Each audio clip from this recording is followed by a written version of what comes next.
सुंदरी देवी के प्रति शांति धारीवाल ने जिस तरह का वक्तव्य दिया है, जिस तरह की भावना उन्होंने रखी है, हमारे इलाके के सभी समाज आहत हैं और समय आने पर शांति धारीवाल को सबक सिखाने का काम करेंगे।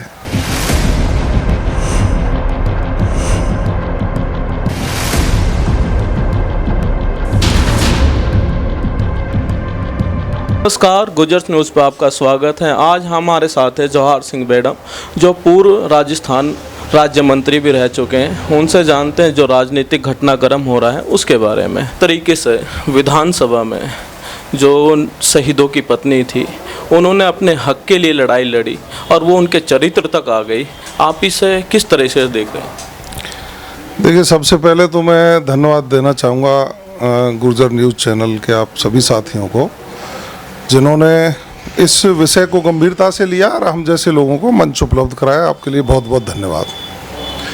देखिए, जैसा विधानसभा में कई दिन से जो हम एक तरह का नाटक देख रहे हैं, उसमें विधानसभा और विधानसभा के बाहर कांग्रेस की सरकार ने वीरांगनाओं का अपमान करने का काम किया, उस शहादत का अपमान करने का काम किया जो देश की सीमाओं पर लड़कर इस देश को सुरक्षित करने का काम कर रही थी। कल का जो बयान है श्री शांति धारीवाल जी का, वो तो बहुत ही आहत करने वाला है, क्योंकि शांति धारीवाल जी का जो स्वयं का जो उनका जैसो बोलने का ढंग है, और संसदीय कार्य मंत्री भी हैं वो, लेकिन लगता नहीं कि वो संसदीय भाषा का कभी उपयोग करते हों। जब जब विधानसभा में वो बोले हैं और जब बहस हुई है, उनको विपक्ष के लोगों ने घेरने का काम किया है, तो वो अपनी मर्यादा को भूलकर उन्होंने हमेशा सरकार को कलंकित करने का काम किया है। शांति धारीवाल जी ये भूल जाते हैं कि इस देश में विधवा विवाह को मान्यता दी हुई है। शांति धारीवाल जी ये भूल जाते हैं कि जो वीरांगनाएं हो गई उनको जीवन जीने का अपना अधिकार है। शांति धारीवाल जी ये भी भूल जाते हैं कि उनकी सरकार के मंत्री जब शहीदों की अंत्येष्टि हो रही थी और उस अंत्येष्टि के समय पर सरकार का प्रतिनिधित्व करने के लिए यहाँ आए थे, उस समय उन्होंने घोषणा की, उसकी पूर्ति के लिए वीरांगनाएं मांग करती हैं कि आपकी सरकार के मंत्रियों ने कहा था। नियम कानून क्या कहता है ये अलग बात है, लेकिन सरकार का मंत्री कोई बात कह रहा है तो सरकार को उसकी पालना नियमों में संशोधन करके करनी चाहिए। मैं तो थूकता हूँ ऐसे व्यक्ति पर जो वीरांगनाओं के चरित्र हनन की बात करते हैं। निश्चित रूप से उनके बयान की निंदा करता हूं। उन्होंने सरकार को भी कलंकित किया है और विधानसभा में वक्तव्य देकर विधानसभा को भी कलंकित करने का जो प्रयास किया है, निश्चित रूप से निंदनीय है। जो उनका पहला बयान था रोहतास लांबा के माध्यम से मंजू जाट के लिए, जब मंजू जाट के लिए दिव्या मंदराना ने जाट समुदाय में अपने गौरव की गाथा गा करके उनके बयान की निंदा करी, उन्होंने जाट समाज को छोड़ करके सीधा सुंदरी गुजरी के नाम से जो व्याख्यान दिया, उसे किस तरीके से भरतपुर की जनता, नगर की जनता और यहाँ के जो चुनिंदा विधायक हैं जो उस वक्त शहादत के टाइम पे आए थे, जिन्होंने वादे किए, उनकी चुप्पी को आप कैसे देखते हैं? देखिए, सभी समाज सम्मानित हैं, चाहे जाट समाज हो, चाहे ब्राह्मण समाज हो, चाहे वैश्य समाज हो, चाहे गुर्जर समाज हो। मैं तो ये कहूँगा कि राजस्थान नहीं, इस देश में रहने वाले हर समाज, हर वर्ग के लोग हमारे लिए सम्माननीय हैं। लेकिन शांति धारीवाल जी, चूँकि उनके सामने प्रहलाद गुंजल वहाँ टाल ठोकते हैं, प्रहलाद गुंजल ने उनके कारनामे उजागर किए हैं, तो वो स्वाभाविक रूप से गुर्जरों से प्रताड़ित अपने आप को महसूस करते हैं। जबकि प्रहलाद गुंजल ने हमेशा वो बात उठाई है जो उन्होंने भ्रष्टाचार के कारनामे शांति धारीवाल जी ने कोटा में किए हुए हैं। यूडीएच मंत्री रहते हुए राजस्थान में जो उन्होंने भ्रष्टाचार का कीर्तिमान स्थापित किया है, उस बात को लेकर के प्रहलाद गुंजल उनको हमेशा कटघरे में खड़े करते रहे। इसलिए चूँकि प्रहलाद गुंजल गुर्जर जाति से आते हैं, तो शांति धारीवाल जी को ये लगता है कि ये गुर्जर कौम के लोग तेरे भ्रष्टाचार को उजागर करते हैं, तेरी राजनीति पर प्रश्न लगाने का काम करते हैं। इसलिए हो सकता है उनके मन में गंदगी और गिलानी पहले से भर रही हो, इसलिए गुजरी सुंदरी गुजरी के प्रति ऐसे शब्दों का उपयोग किया हो उन्होंने।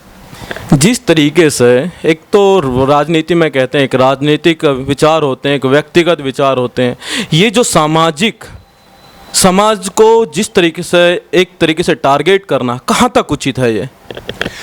देखिए, राजनीति में रहते हुए व्यक्ति को सभी वर्गों को साथ लेकर के राजनीति करनी चाहिए, लेकिन फिर मैं कह रहा हूँ, शांति धारीवाल जी इतने लंबे समय से विधायक बनते आए हैं, उनके परिवार में पहले भी लोग रहे हैं, लेकिन उनका जैसा कृत्य है, उन्होंने कांग्रेस के लोगों को, आला कमान को चैलेंज करके लोगों से इस्तीफे दिलवाने तक का काम कर दिया। हम कैसे कह सकते हैं वो संस्कारवान व्यक्ति है?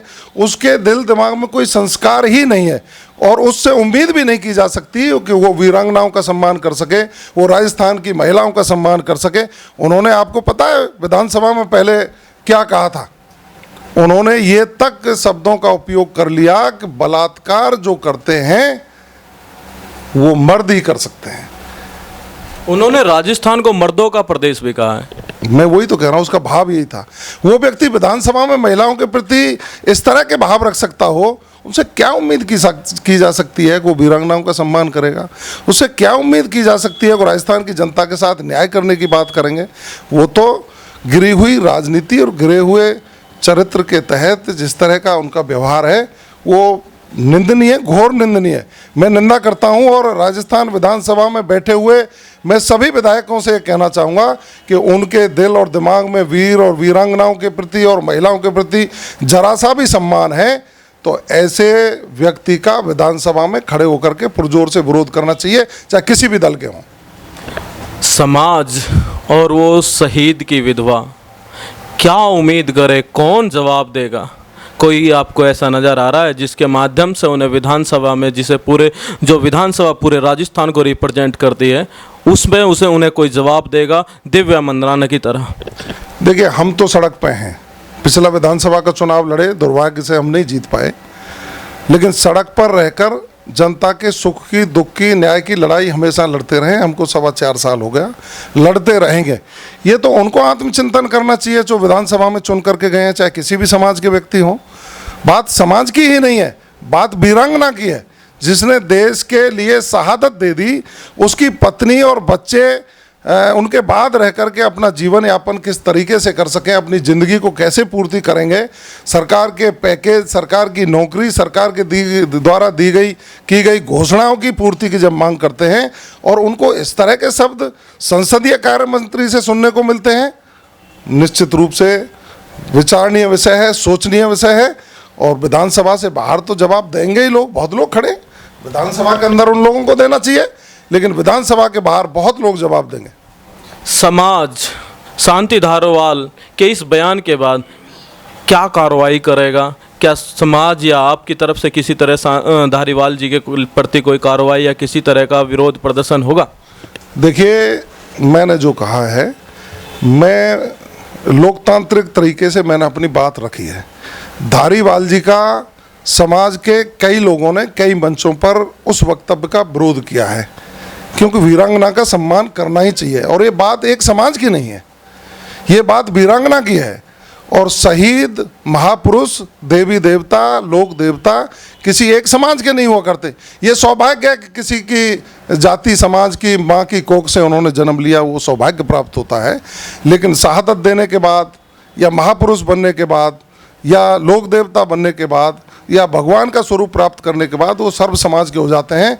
सुंदरी देवी के प्रति शांति धारीवाल ने जिस तरह का वक्तव्य दिया है, जिस तरह की भावना उन्होंने रखी है, हमारे इलाके के सभी समाज आहत हैं और समय आने पर शांति धारीवाल को सबक सिखाने का काम करेंगे। गुर्जर न्यूज़ से बात करने के लिए आपका बहुत बहुत धन्यवाद। धन्यवाद।